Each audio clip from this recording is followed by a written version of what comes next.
Hi, I'm Meta Spencer, and today is a Smooze Day, so I have some of my old friends with me, and we're going to have a good time finding out what everybody's interested in. In North Bay is Brene Lloyd and her cat. What's your cat's name? Silver. Huh? Silver. Silver. All right. Hello, Silver. And Brene Lloyd is the head of something called North Watch. And what she's looking at or trying to watch is people trying to bury nuclear waste in her vicinity, mostly. So she has many things that she could talk about, but I'm not going to prime her by suggesting that that's what she should talk about.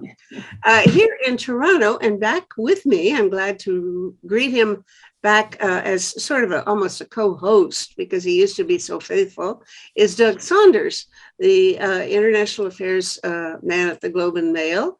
Only he's been in Berlin for the last about 4 months and has just returned home and brought along a nice case of Omicron, which he and his wife and children are all regaling us with. And recovered from. He's recovered. Well, she was sick still when I talked to her. So, I'm glad to know that it doesn't last that long. Up at Sudbury is Dr. Richard Denton. And I mentioned doctor because almost the only time I ever tell the world that a person has a doctorate is if they have some medical specialty, which is quite likely to come up in the conversation.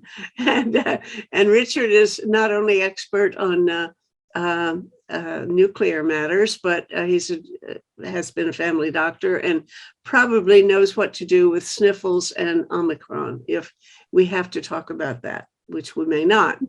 And here in Toronto with me is Adam Wynn, my right-hand person, who's always absolutely indispensable these days. So hi, guys. It's great to see everybody. Happy New Year. And to you. New Year.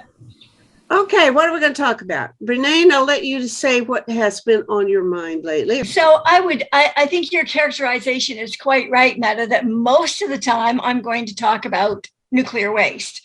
But just to give a glimpse into the first and second weeks of January in northeastern Ontario, what's on the agenda right now is certainly nuclear waste and the continued push to transport and then bury all of Canada's high-level radioactive waste in one of two locations that the industry is currently looking at. They're looking at a location in South Bruce in southwestern Ontario and a location between Ignis and Dryden in northwestern Ontario. So that is a more than full-time occupation. And we have a great group of all volunteers working on this issue from the southwest to the northwest.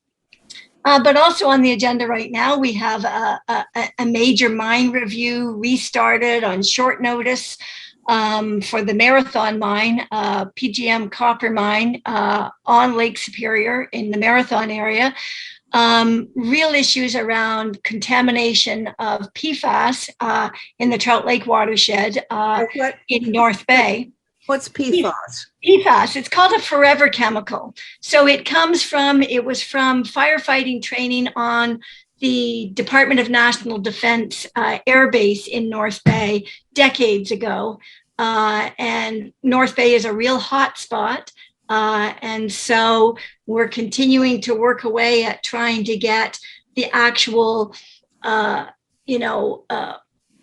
monitoring results, which we have an access to information request to Department of National Defense from a year and a half ago and still haven't received the response, and trying to get some action from both the city and Department of National Defense. We really think it's Department of National Defense's responsibility, but they to some degree seem to have downloaded it to the city. And then there's all of the regular day-to-day issues. So that's on the agenda, but probably mostly I'd like to talk about why the industry should not be allowed to transport and bury all of Canada's high-level waste anywhere. So that's me. Okay, because that's really an interesting question to me. I'm actually not sure. I kind of think, well, what else you can do with it? Leave it where it is? That's not so good either. So No. we will get to that for sure. But let's go on and talk to Doug, because it's been so long. And I know that Doug has been doing exciting things in Europe, which I'd like to spend many, many hours getting caught up on. What's on your mind, Doug? Well, I'd like to hear more about nuclear storage, but just to update you on what I'm doing, I've completed the last 4 months or so of a residency based in Berlin, but studying places across Europe, where I was looking at the neighborhood. I studied neighborhoods as my unit of analysis and their internal economic and social functioning.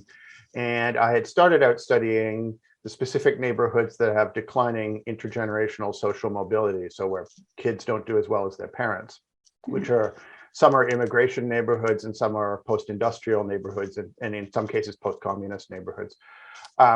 Oh, sorry, post-communist, did you say? Yeah. Like apartment districts of cities in former Warsaw Pact countries, where the transition from an authoritarian economy to a market economy has left some families behind, in much the same way that post-industrial decline does. And often you get the three combined. And I'd pinpointed a number of districts, most of which turned out to be suburban apartment districts, across Europe that had these problems. And then after 2020, it turned out the neighborhoods I'd chosen, where I'd been doing my field work in Sweden and Spain and Germany and Russia and so on, all turned out to have the very highest rates of COVID infection, in not just in their cities, but in their wider areas. And that includes the neighborhoods in Toronto and New York City and Houston that I'd also been studying. I mean, the first realization was that COVID was a pandemic of the suburbs, predominantly. The downtowns of these cities were barely touched at all by the disease. And that there's a connection between the vulnerabilities to poor socioeconomic mobility and the vulnerability to disease.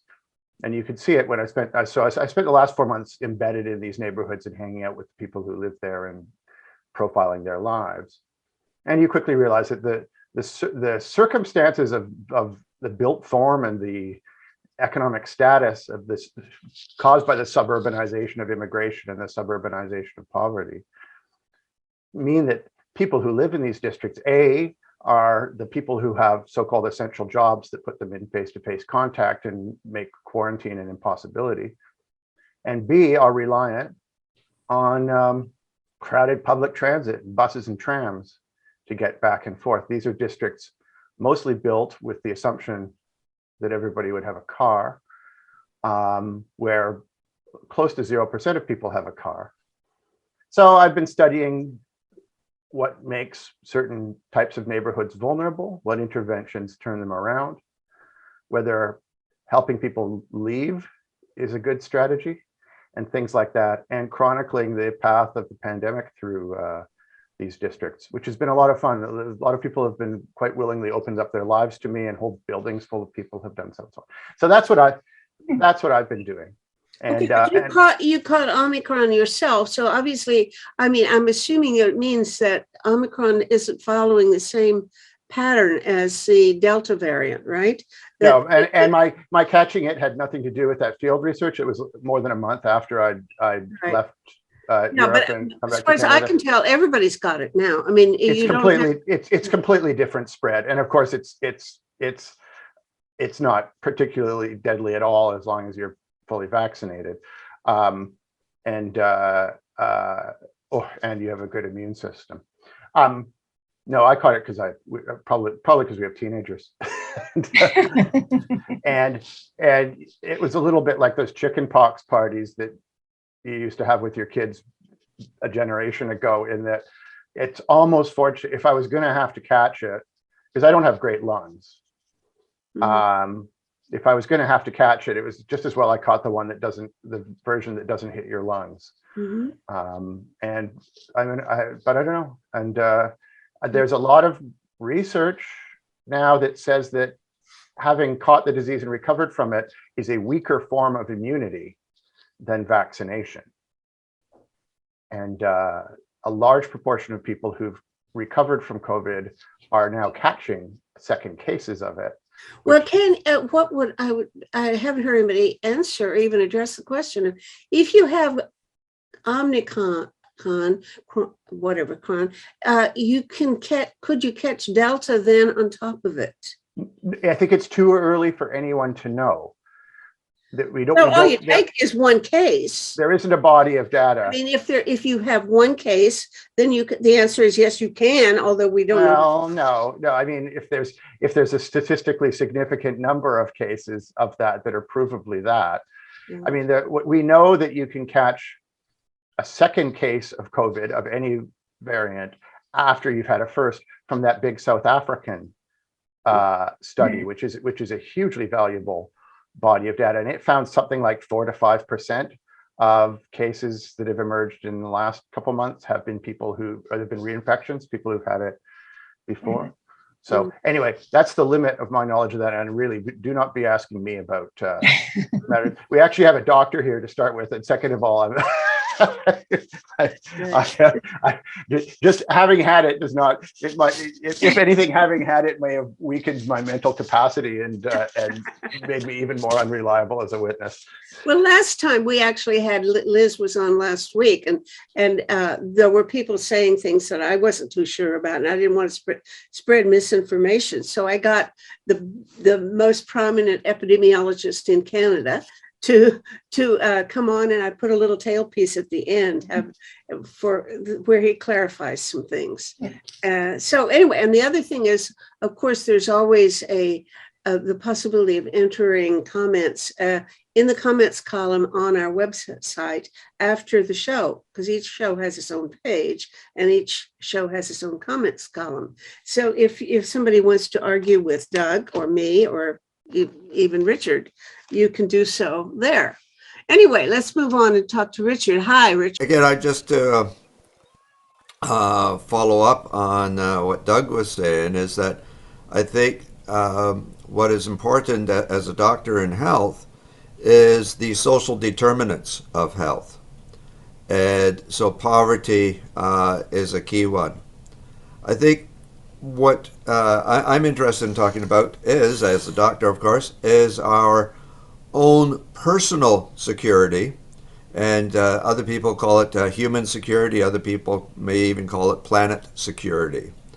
But I think what has changed with COVID is that this pandemic has gone around the world. It has pointed out the importance of the social determinants of health because that determines who is really going to get sick and who is not.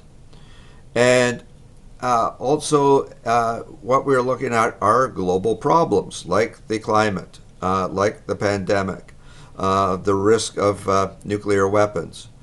And I think, if you look a little bit at history, and what Doug is looking at is the community was sort of key importance.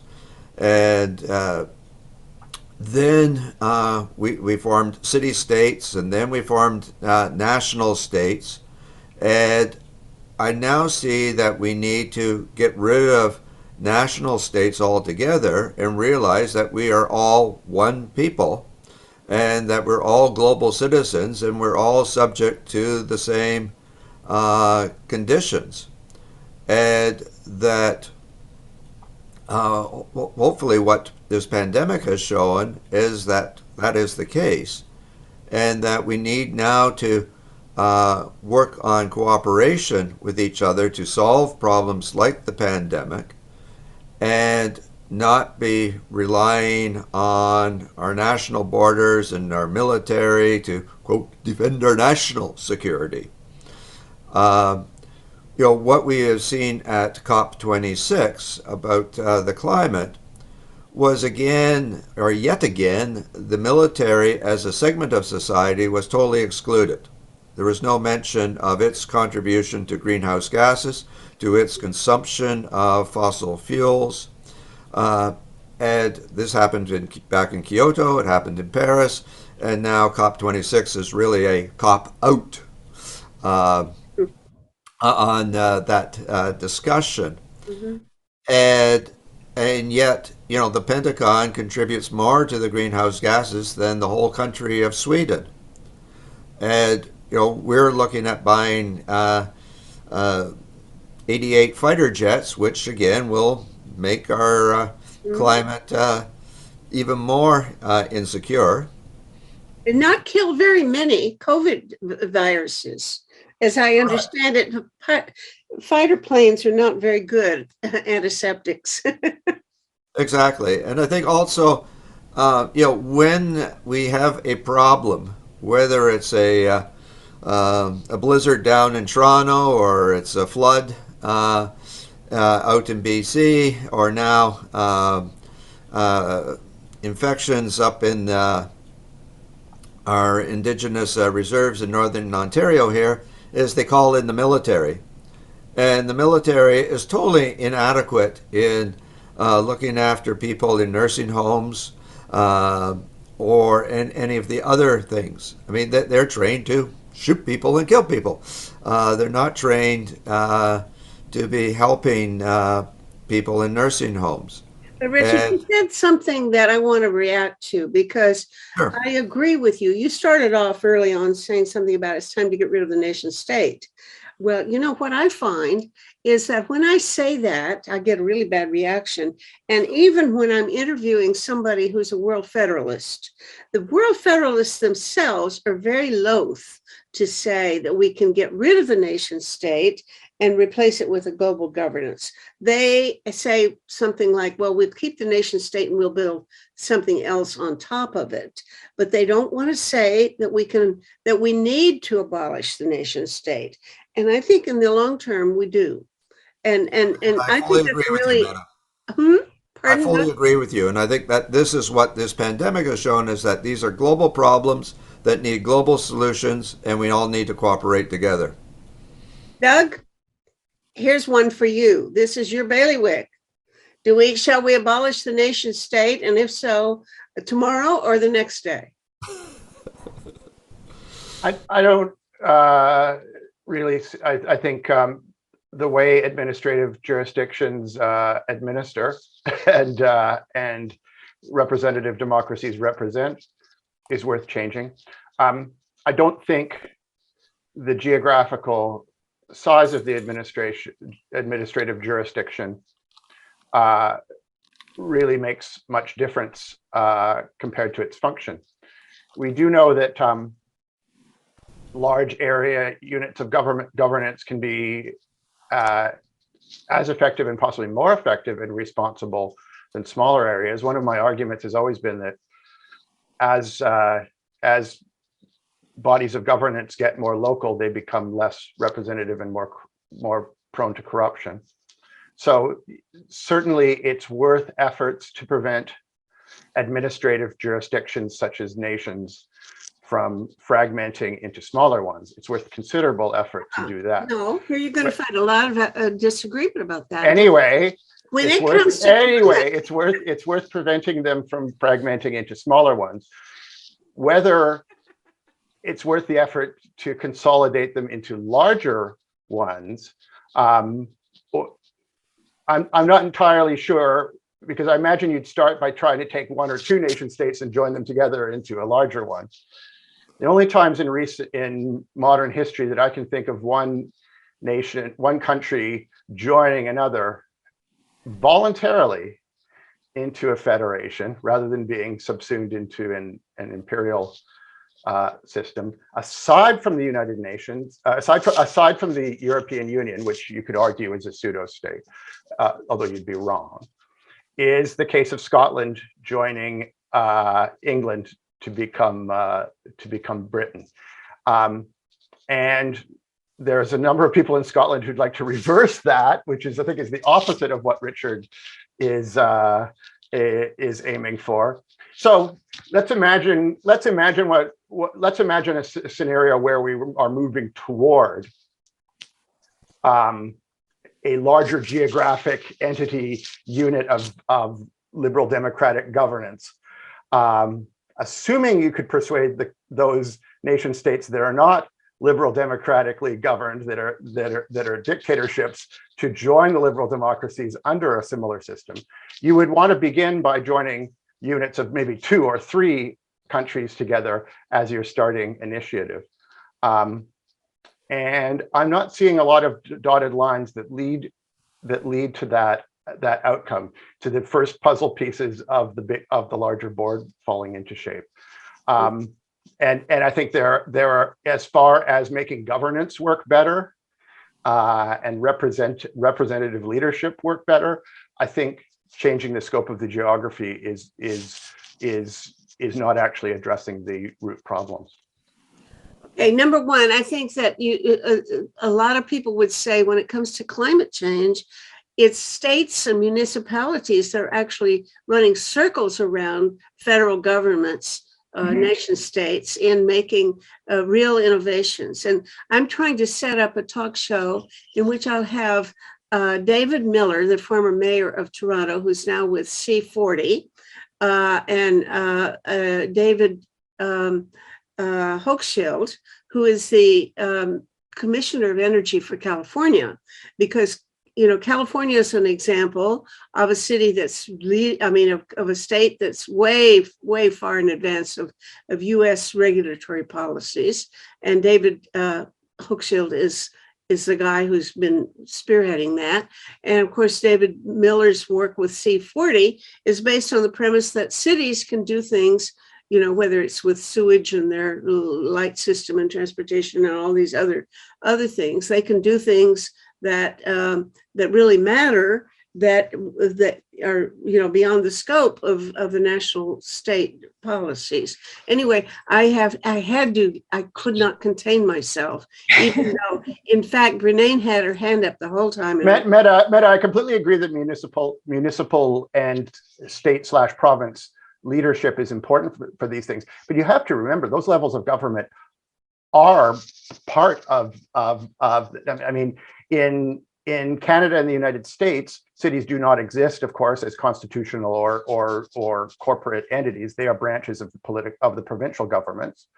And in Europe and most of the rest of the world, municipal governance does not exist as a corporate entity. It's a branch of the national government. So yes, having it tends to be local entities. The reason why the United States is a leader in climate progress is certainly not because of Washington.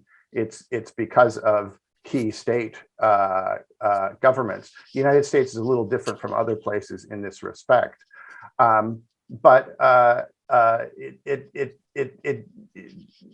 recognizing the level of delivery that's important.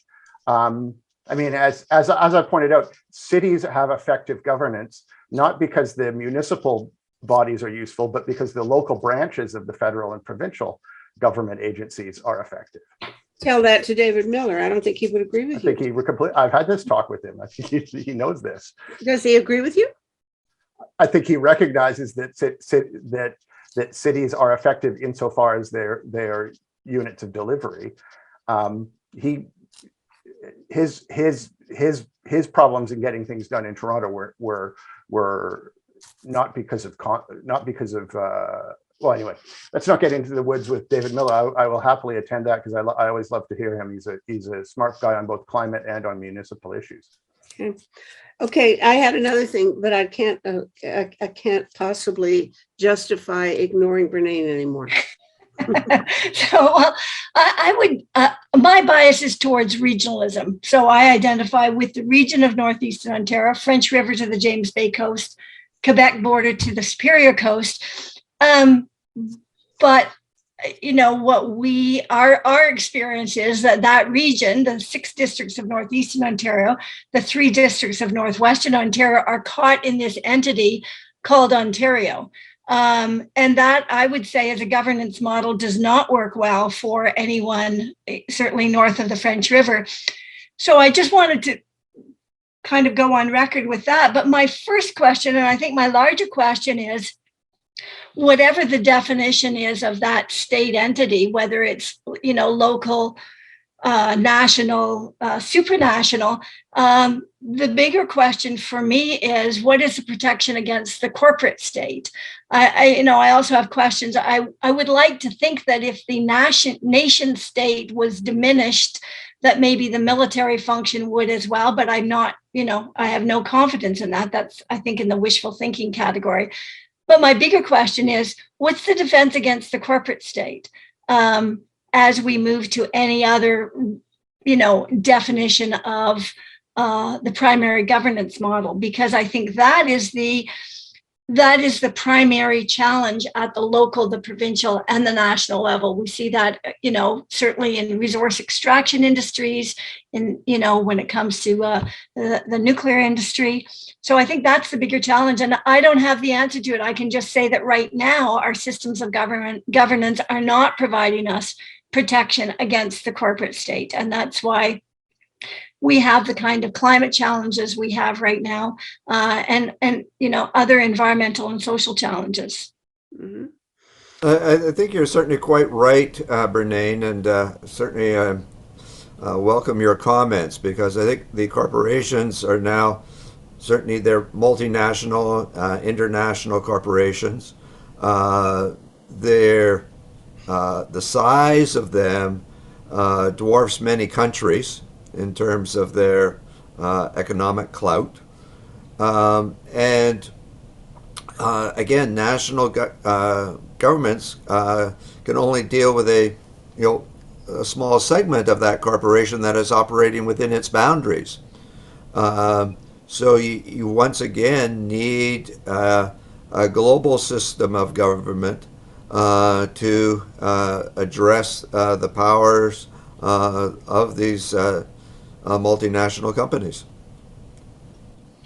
Well, yes, perhaps. Although, looking at the nuclear sector, it is increasingly multinational. In the nuclear waste sector, it's increasingly national. We have entities like the Canadian Nuclear Energy Alliance, which the federal government allows itself to go as the Canadian Nuclear Laboratories, and it is a multinational consortium. And I think that either the federal government could have provided some protection against that corporate entity by not moving into a contractual arrangement with them. For all of our federal nuclear liabilities are now managed by this multinational consortium of nuclear waste companies. And we're seeing the same thing now with the push to small modular reactors. It's it's multinational players, and it'll be GE Hitachi, then creates GE Hitachi Canada, and so on. And I think that the federal government now, and in the decade past, and in many decades past, could have put some protections in place and simply chose not to. And I still puzzle as to how government after government after government falls so under the charms of the nuclear lobby. But they do, provincially and federally. I think that I'm concerned that we will see the situation worsen now with this with this globalism. And we're also seeing things like the Canadian regulator is signing deals with the US regulator to do joint reviews of new nuclear technologies and so on. And that is a kind of move towards, I wouldn't call that globalism, but it is a move to a blurring of our national boundaries that I think will serve Canadians very, very poorly, because it gives an upper hand, I think, to the corporate state, to corporate, and in this case, it's the nuclear industry, but I'm sure in other sectors, there are other examples that I'm just not familiar with. One thing that I would like to distinguish between the nuclear industry and the Nuclear Regulatory Commission in the US, simply because of having interviewed Gregory Yachko, who had been the Nuclear Regulatory Commission head under Obama. And he quit or was fired, depending on the way you look at it, and wrote a book in which basically what he said was, I couldn't regulate them. These lobbyists are too powerful. They have too much influence in Congress. They don't want to spend the money to do any of the things that I thought were necessary for safety. These nuclear power reactors are unsafe and they should be shut down. And he's not the only one. He's some of the other regulatory agency heads have had basically said the same thing. The last week, I came across a document. I can't remember where. Maybe Richard saw it, where several of the nuclear regulatory folks from past days, whose names I don't even recognize, but they were saying basically the same thing. It's too political, and you get the wrong people in power, and you can't control them. Well, and I think that I think I also saw, but did not fully retain. I think that article was talking about a number of former heads of nuclear regulatory commissions saying that new nuclear, these so-called small modular reactors, are not a response to climate, which is the industry's current and big push right now, is try to sell these concepts, these ideas of some future reactor where life will be so much better than it has ever been with all of the decades that we've had, poor performance reactors, as if it'll be different, as if the next round will be different when the last round wasn't different from the round before that or the one before that. But so that's former regulators making a common statement against what they see as a poorly regulated industry. Unfortunately, we're not hearing that from the current regulators. The ones in the president's chair right now are not saying those kinds of things. Well, if they want to keep their job, they better not. I mean, that's sort of what happened with Gregory Yachko. He was called into Harry Reid's office and told, why don't you resign, fella? Even Harry Reid had put him in power. And, very much what happened with Linda Keane with the Canadian Nuclear Safety Commission over the isotope fiasco at Chalk River, which was, you might remember this, I don't even remember how many years ago, the scenario was that an inspector had come on site at Chalk River. The reactor that produced isotopes was in shutdown for regular maintenance, found that they were not meeting the safety requirements, license conditions, a key one being to be hooked up to a backup power source. And so their regular shutdown was extended. And, there was lots of back and forth. Isotope production was halted. And Linda Keane was called before the Canadian Parliament, which I don't recall any other civil servant ever being called on the carpet before the entire Parliament. Stephen Harper, I think, was boorish in his behavior towards her, and she was no longer the president not long after that. So we've had that experience in Canada as well. We haven't had it recently, but that was a pretty astounding example of direct political interference with a regulator doing only the basics of the job, seeing that the license conditions were met. And a pretty important safety license condition too, to have backup power hooked up. They had the backup power there, they just hadn't hooked it up. Interesting. By the way, I have ignored Adam when I started the go around, ask what people are interested in. I never got as far as Adam. Breneen, I'd like to hear your thoughts about what you think the best strategy for handling the large amounts of nuclear waste would be. Is it rolling stewardship, or is it better to consolidate them at one site? I about a year or two ago received materials from Anne Frisch, which kind of outlined safety concerns around the transportation of nuclear waste in Chalk River, and at one point they wanted to ship it 1,200 miles south to Georgia, and the concerns of putting it on roads and stuff. So is it better to leave the waste in place where it is, or is it better to create a facility somewhere else and transport it all to a central facility? Well, the best option is not status quo management, but I don't think centralizing the waste is part of the best option either. There is no good news. There's no good news. This is, extremely hazardous material that's been generated over decades, and it's going to be hazardous, radioactive, and toxic into perpetuity. it's an eternity problem. But the best we can do, A, stop making it. B, right now the waste, the waste as it comes out of the reactor, it goes into the irradiated fuel bay called the cooling pool or the spent fuel bay. Right now, that waste is staying longer than it should, longer than it requires, and longer than the industry ever says. They say it comes out in 7 to 10 years. We haven't crunched the numbers for about a year, but about a year ago, we crunched the numbers, and the waste was not being moved from the irradiated fuel bay into dry storage at the pace that industry says they do it, and that's a problem because when it's in the pool, it's the most vulnerable. It needs constant input of power, constant input of water, and the fuel bays are failing. They're not maybe failing catastrophically, but there are leaks and seeps from the irradiated fuel bays. Bruce, Pickering, Darlington. I'm not as familiar with New Brunswick and Quebec. There's the 450,000 fuel pellets in the one in Pickering, sitting in the tanks about 20 meters from Lake Ontario. Right. So the fuel should be moved from the pool into dry storage.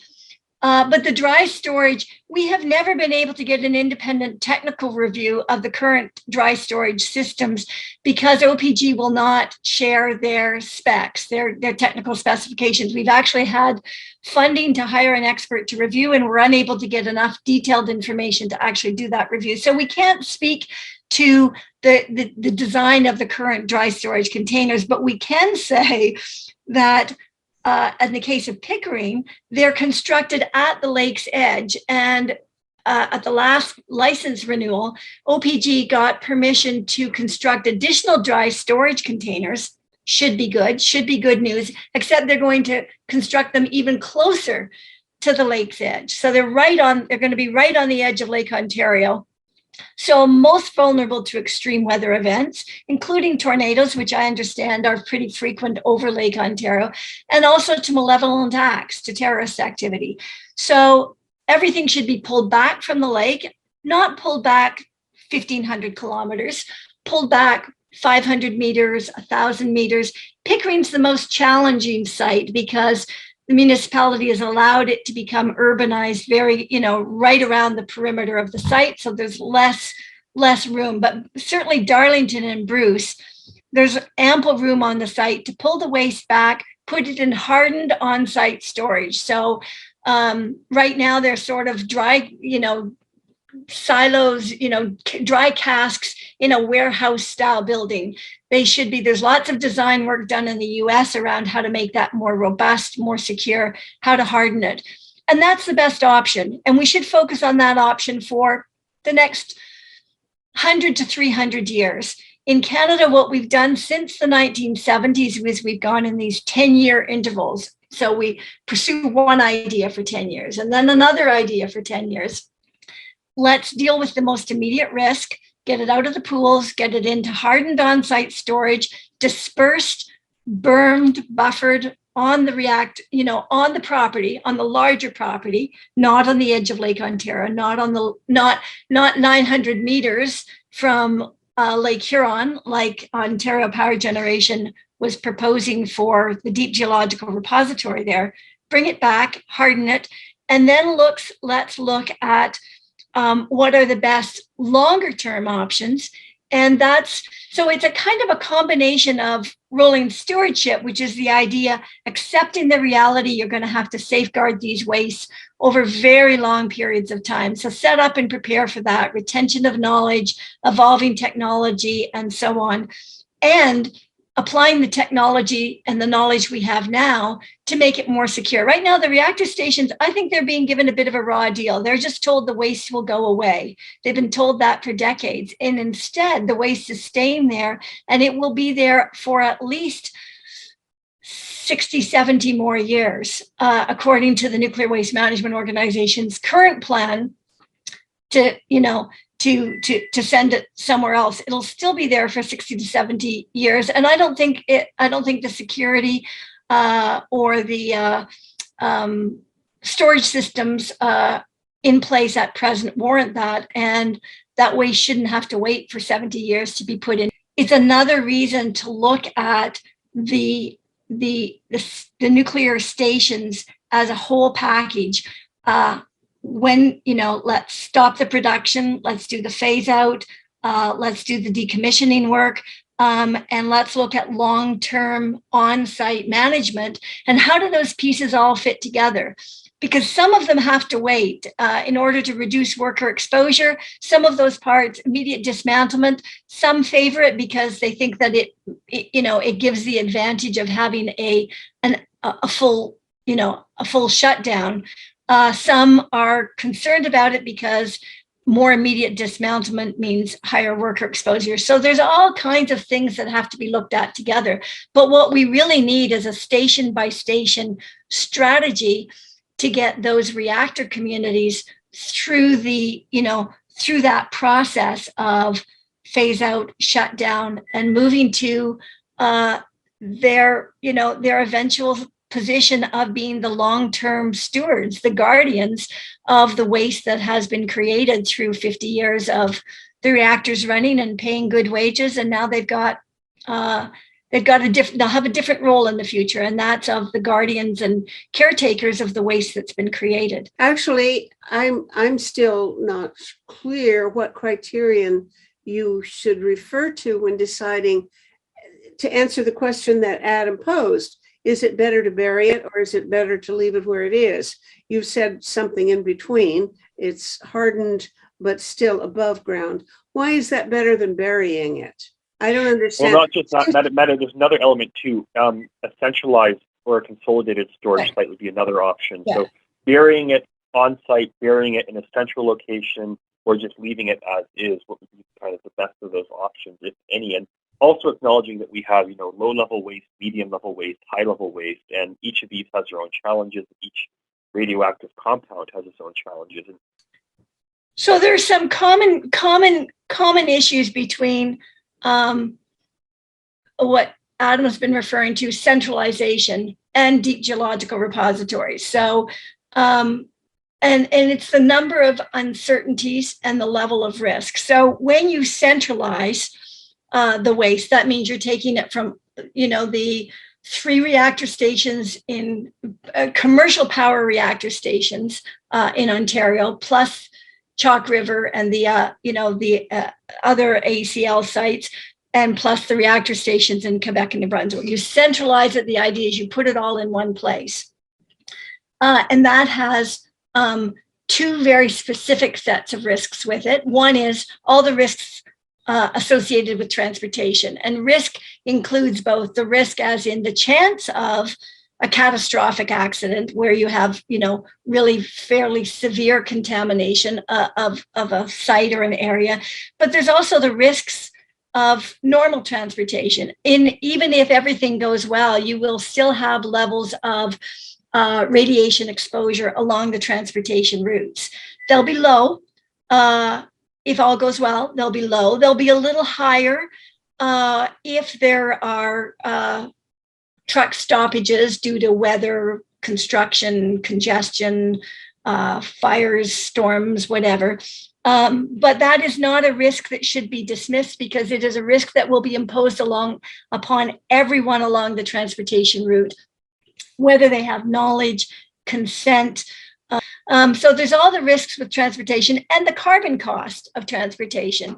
To be sending two trucks a day for 50 years, 2 large heavy load transport trucks twice a day for 50 years. I haven't done the numbers, but I expect it's a pretty big number in terms of the carbon footprint.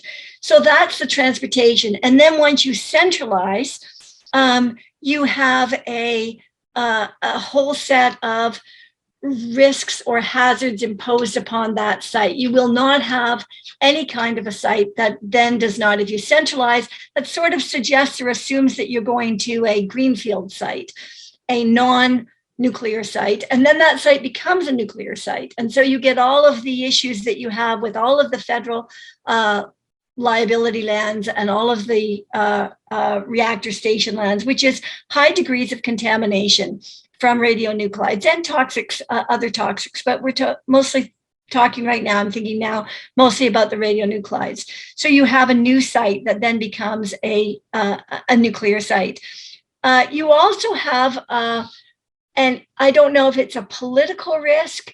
I suppose it's a political risk because if the federal government would only maintain its current policy, we wouldn't experience that risk. But that's the risk of then adding reprocessing to the mix. And with this new talk around small modular reactors, some of them involve reprocessing. And I have been very surprised over the last year to not hear anyone in the federal government say, no, we don't reprocess nuclear waste in Canada. We do not do that. We do not extract plutonium. And they're not saying that. So I think it makes the situation more ripe for that possibility of adding reprocessing once you centralize the waste. And that is not a road we want to go down. So that's true for the small modular reactors as well. Those things all do reprocess. Not all of them. A couple of them do, not all of them. Oh, so Moltex does. Not all of them, though. I'd have to go back to the list, but certainly a few of the designs do. And the openness exhibited through their silence, the openness of the federal government to that has been really shocking. Well, then with the deep geological repositories, I'm going to try to speed this up because I feel I'm taking too much time. The deep geological repositories, it's an experiment. When you look at what's the criteria for long-term storage, you want it to be able to be measured, to be, measure the performance, monitor the containment system, and you want to be able to access it to repair, retrieve if needed, re-encapsulated. When you put it in a deep geological repository, you make all of those much more difficult. Imagine going down half a kilometer, out a corridor that's half a kilometer, digging a series of caverns in the rock, which are 250 meters deep, put some containers there, and then they fail. Well, how do you monitor? The NWMO Nuclear Waste Management Organization doesn't even have a plan for monitoring. How do you measure the performance of those containers? And then what do you do if you could possibly detect the failure? What do you do? How do you repair, remediate, retrieve, re-encapsulate? Those things become very, very, very difficult. I would say highly improbable that a failure would be detected before it reported to the surface, which could be a long distance away. Before it made its way out to the surface environment, I'm not sure that they would be able to even monitor or detect failure. And then what would they do about it? So we could go through, and me, Bella, I would love to go through. They say it's multiple barrier. Each of those barriers, from the container to the buffer material to the rock, they're all fraught with risk. They're all subject to failure. And it doesn't matter how many failures you combine. If they all fail, they all fail. So there's no deep geological repository operating anywhere in the world. Canada's been on this track since the 1970s, the US since the 1950s.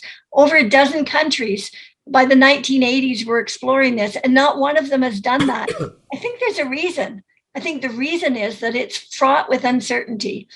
And why go there? We also have the always present risk of human error. Yeah. We saw that at one of the sites, I think, down in the southern US, where, believe it or not, they were using cat litter in the storage barrels to kind of firm up some of the radioactive substances. And the person responsible for ordering the synthetic cat litter orders an organic one. And when they mixed it with the radiolytic waste, it blew up and it produced gas. And the cat litter, the radioactive cat litter that was in the storage barrel or the storage cask ended up taking the facility offline for 2 years while they completed. Well, I guess I will be content with your solution. Let's keep it above ground, but in hardened things away from the water. And what do you mean hardened? I mean, what are you going to put around it to make sure that if a plane crashes into it, nothing will happen? I don't think anything can make sure that nothing will happen. But I think there are things that can make better sure. So hardening, and at grade, maybe even slightly below grade, or berming around the site, disperse. So if there is something catastrophic, it's not taking out the full volume of the waste in one go.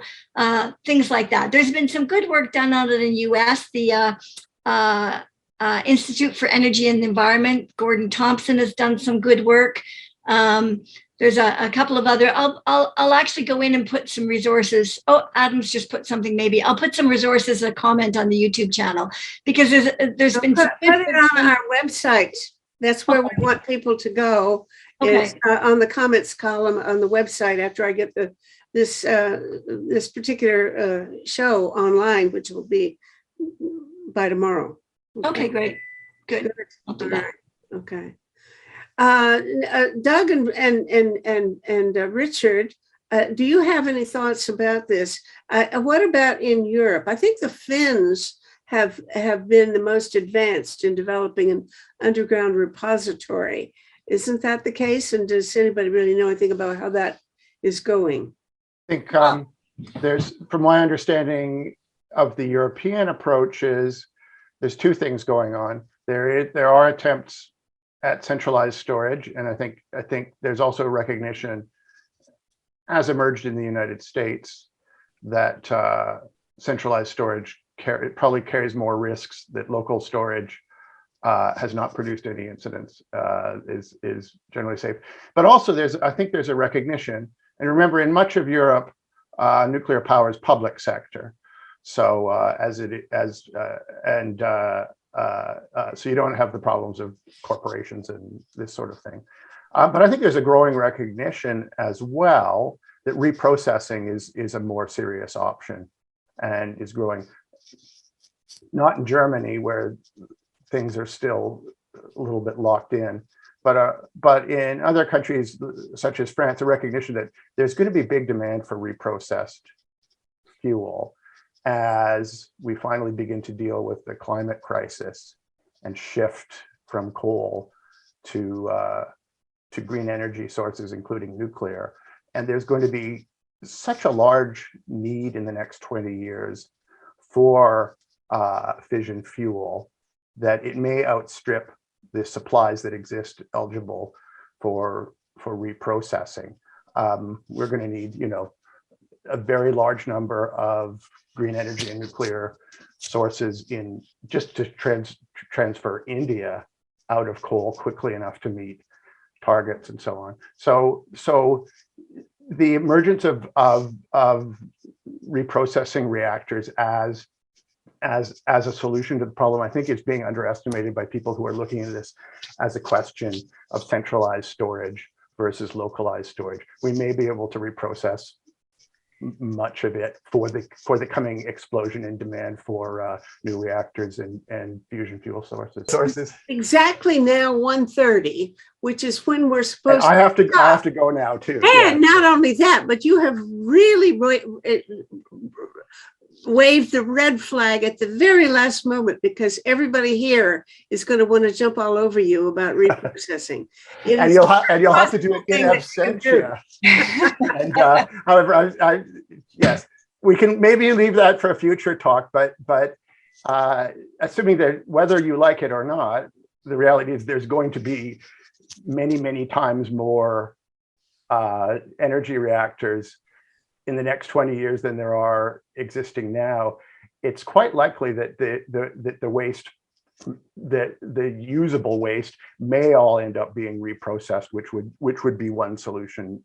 Which does nothing but that does nothing for the waste problem, because when you reprocess fuel waste, you are substituting one problem for another. You're taking a solid waste and creating a liquid waste, which in some cases France vitrifies the waste. So they've gone from a solid waste to a liquid waste to a solid waste, but they still got a waste. That's why France has been doing a lot of reprocessing for many years, and they are still, they are in the same place as all the other nuclear countries, and they need a long-term storage system. So reprocessing only changes the waste problem. And in fact, to introduce it in a country like Canada, you would have problems like they have in France, where they extract plutonium through reprocessing. That would take Canada into the plutonium economy, which is, all kinds of different security dimensions than we currently have to deal with. So, I mean, reprocessing is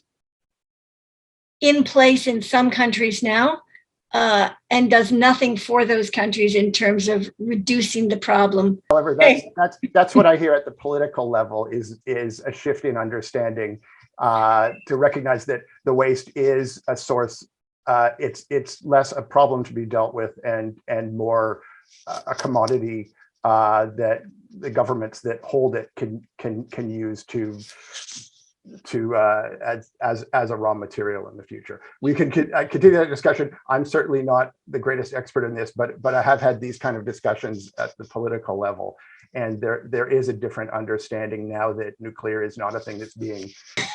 It's sort of the coming generation's core green energy source. Anyway, Richard, I have to go now. Thank you. Yeah. I know. Next time there goes Doug. I was about to warn him. I'm going to sick Frank von Hippel on him. That'll do it. Frank von Hippel has a thing or two to say about reprocessing. That's right. Okay, we've used up our time and then some. Thank you all. This has been challenging and fun and only the beginning of something bigger, I'm sure. Okay? Thank you all. Thank you very much, Meta. Good to see you. Nice to see you. Nice to see you, Richard and Adam. See you again. Good to see you, Adam. Bless you. Take care, everybody. Bye. Project Save the World produces one of these shows 3 days a week, sometimes more. This is episode 397. You can watch them or listen to them as audio podcasts on our website, tosavetheworld.ca. Eventually, we even post the transcripts there. When you get to the website, do look around because we have conversations going there all the time about 6 global issues, plus potential reforms in governance, economics, and civil society on our comments columns. To find a particular talk show, enter its title or episode number in the search bar or the name of one of the guest speakers. And after you've watched or listened, scroll down and share your thoughts about the show with the other viewers as opposed to the comments column. This is a place we created for dialogue, and I hope you'll join in. See you there.